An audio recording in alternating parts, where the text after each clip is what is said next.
أعوذ بالله من الشيطان الرجيم.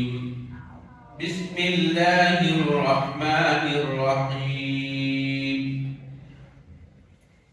هب لي من الصالحين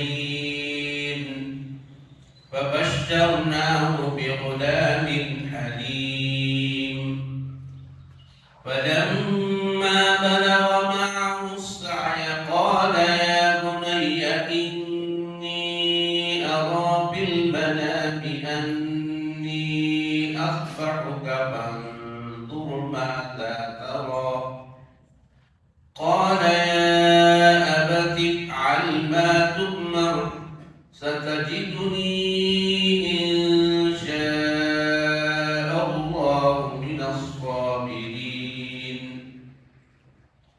فلما أسلم وتله للجبين وناديناه أن يا إبراهيم قد صدقت الرؤيا إنا كذلك نجزي المحسنين.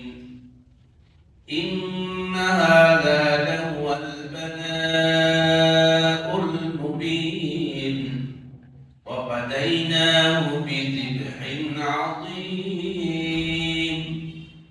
وتركنا عليه في الآخرين سلام على إبراهيم كذلك نجزي المحسنين.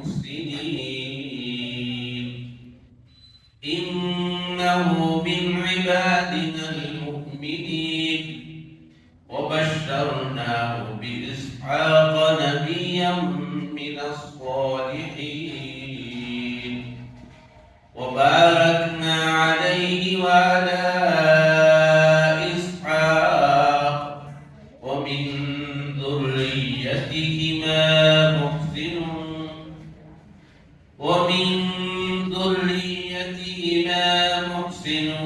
وظالم لنفسه